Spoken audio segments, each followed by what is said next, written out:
Hi there, I am Maggie Kelly, and if you're new to my YouTube channel or to any part of who I am, I'm a spiritual life coach, a contemplative psychotherapist, and a meditation instructor, as well as a podcaster. And basically, I sort of have a hybrid of marrying up my meditation practices and instruction with spiritual life coaching. And you can find me at maggiekelly.com or stay tuned and I'll give you another address at the end. So today I just wanted to talk about this idea of brushing off the residue. What in the world do I mean? Have you ever had the experience of coming home from some kind of social gathering or another event or some kind of thing, and you just sort of heave a heavy sigh of relief that you're back? You kick your shoes off, you plop down on the bed, you blast some of your favorite music, and suddenly being home just has made you feel so comfortable, like you've just sort of let your guard down. Or, whereas at the event, you sort of felt as though you were playing some kind of a role. Once in the comfort of your own home, it's kind of like we let go of that social identity or that attachment to the role that we were playing in the moment, or even the attachment of who we think we are. And then we get to settle back into that openness and warmth and fluidity of who we really know ourselves to be, with our hair down and wearing our sweats and just being who we are. So many spiritual teachers, including me, would call this our true self, reconnecting with our true self, or your essence identity, who you really are beneath the facade of the roles that you play out in the world. So Buddha suggested that we try to learn how to rest in that openness of our essence being, our essence identity, even when we are playing the roles, or even when, we are facing somebody who disagrees with us or challenges us in some way. So if you're playing the role of mother, can you maintain the essence identity? Can you not slip into this other sort of role that you're playing? You might really ask, how in the world am I supposed to do that? How in the world does anyone accomplish that? And for me, I have to admit, this is not an easy task, especially during these rocky and uncertain and chaotic and challenging times. One of the most renowned teachers of Tibetan Buddhism, Snokni Rinpoche, equates our capacity to do something like this, like living inside of our essence identity, is sort of like learning how to brush our teeth. Because we know that when we eat food, whether it's sugary or not, our teeth become coated with like a residual of that food or drink. And if we don't brush our teeth over time, they might rot, right? But we can no more stop eating and drinking to avoid getting this residue on our teeth than we can actually get rid of the roles that we play. And by roles that we play, I'm not talking about a facade, really. I'm just talking about, from day to day, I'm a mother at some point I'm a dog walker, at some point I'm a cook, at some point I'm a sister, right? Those are the roles that we play, but that isn't really truly who we are. So part of the beauty of meditation and any other spiritual practice is really the newly formed awareness that gets created inside of those practices that actually allows space for us to be able to contemplate all the different factors that came into play to create whatever sense of self we have, right? Consider some of your habitual patterns of your thinking or your behavior. We all have them. Maybe take time to sort of investigate where some of those patterns of behavior came from and how you might have formed your opinions and your thinking. Was it cultural? Maybe ancestral, that you somehow inherited from other family members? Or is it something you just learned along the way? Or maybe it's even a result of some past trauma or abuse. So when we can start to acknowledge these factors more as residues on top of our essence being, our essence identity, it gives us an awareness that maybe we can choose those. We have a choice. We don't have to enter into a situation with those residues hanging over us and sort of running the show. But first we have to acknowledge them as residues, right? And we have to be able to acknowledge that we can brush them off like we would brush our teeth before they then will begin to loosen and ultimately begin to dissolve.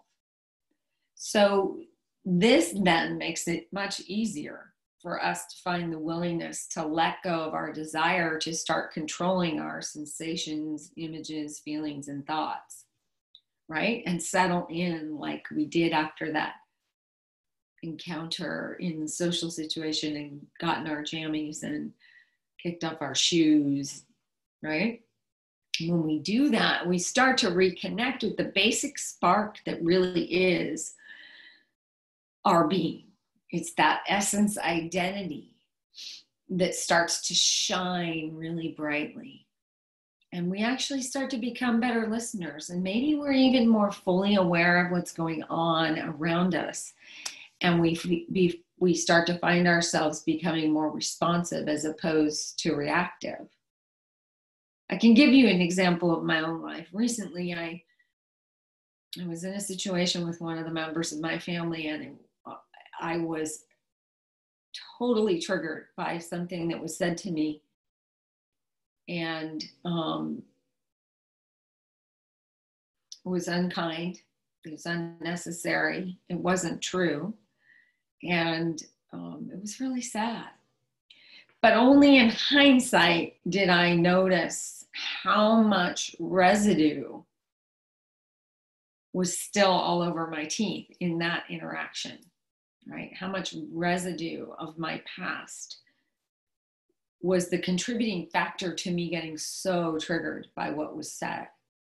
So in the moment of what was said, I really wasn't able to see past the residue and return to my essence identity.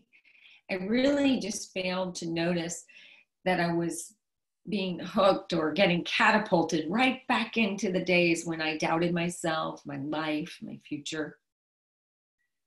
And without that split second of awareness, I instantly returned to the younger version of myself. And I was really horribly triggered. I couldn't see it in the moment, right? When it really would have made an impact or a difference in both my reaction to it as well as the relationship with this person itself. But that's really okay. I mean, there's no sense in beating yourself up for being aware after the fact, because that's part of your spiritual journey, right? Those of us who are able to catch ourselves in that split second, in that moment, we will also perhaps be more aware. Maybe on a different day, I might have noticed it in the moment and done something differently, but I didn't, and that's okay. So just remember to be gentle with yourself and understand that we're all on a spiritual journey, and there's no place to get to on this journey. There's no place to arrive to. It's totally nonlinear, completely disjointed, and sometimes very confusing and very challenging. And boy, oh boy, does it take courage, right? And a bit of good old-fashioned humility to just sort of step back and see, wow, I just got completely hooked, completely triggered by something someone said that isn't even true, isn't even kind, and actually shows they know nothing or very little about me. So just keep in mind that it takes practice to learn to distinguish that residue between that residue and what is the core or the teeth of our being, right? It really takes practice for us to open ourselves up to living vulnerably and in the face of the challenges that come along with doing that, right? So for me, what I also noticed was that it takes a tremendous amount of courage to show up as my essence, identity, as my true self, in front of people who I've known for a very long time, or people who have an old perception or misperception of who I am from years past. So also important to keep in mind is it takes practice and courage to be with other beings, with other people who may not have the knowledge or the chance to reconnect to their own basic self or internal spark, or even know that that true essence and that spark resides within them and in each of us, actually, right?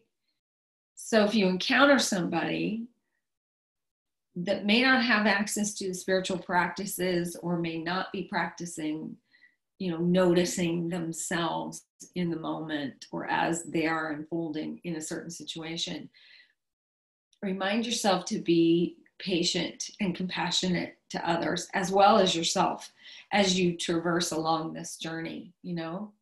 Be gentle and kind with yourself and the others around you. And remember that practices like meditation, spiritual practices have really been developed and refined over centuries by masters who spent many, many years bringing them into fruition. So everyone's doing the very best that they can according to their spiritual condition in this moment, right? So allow the room for compassion to emerge for yourself, as well as those around you, just as you make your way down this path. I mean, this kind of, this example was sort of a microcosm of what's going on in the world right now. Some of us believe certain things to be a certain way, and others believe things to be a different way. It doesn't seem like we're able to come together and listen to one another's perspective without it turning into an argument or some kind of discord. So that's my advice this week is, or as often as you can, right, is practice noticing. Practice noticing how you show up in certain situations. Are you a chameleon and you just kind of change your stripes and your spots according to the situation or the people that you're with? Are you really showing your true essence in all the situations and roles that you play? Or are you coming into a situation with certain residues of past experiences that perhaps you might be ready to discard? So this is the most profound and beautiful parts of your spiritual practice, is when we can begin to notice ourselves as we are showing up. So don't be afraid to just call yourself out. Like, wow, wish I didn't say it that way. Or, wow, I did, oh gosh, in hindsight, I see that I did it this way. I wish I did it differently. That's okay. The fact that you notice is really the practice, right? Because isn't that the same practice that we practice when we're meditating? We practice noticing when we've left the present moment and we bring ourselves back to the present moment using some kind of mantra or breathing or something like that. So don't be afraid to notice for yourself what's really going on in your interactions, and use your spiritual practice as your guide. And just keep noticing. Just see if you can notice. You don't have to do anything with it. Just notice it. Just notice it for what it is and acknowledge that it's there. Notice that there's a residual that needs to be brushed off for your internal spark to shine. So that's all I have for now. And if you'd like to reach me, you can reach me at Maggie at maggiekelly.com. I also have a spiritual center in San Diego, and that's satsanghouse.net. That's www.satsanghouse.net. And until we meet again, have a beautiful day. And just stay in the practice, stay in the conversation, visit again. Talk to you soon.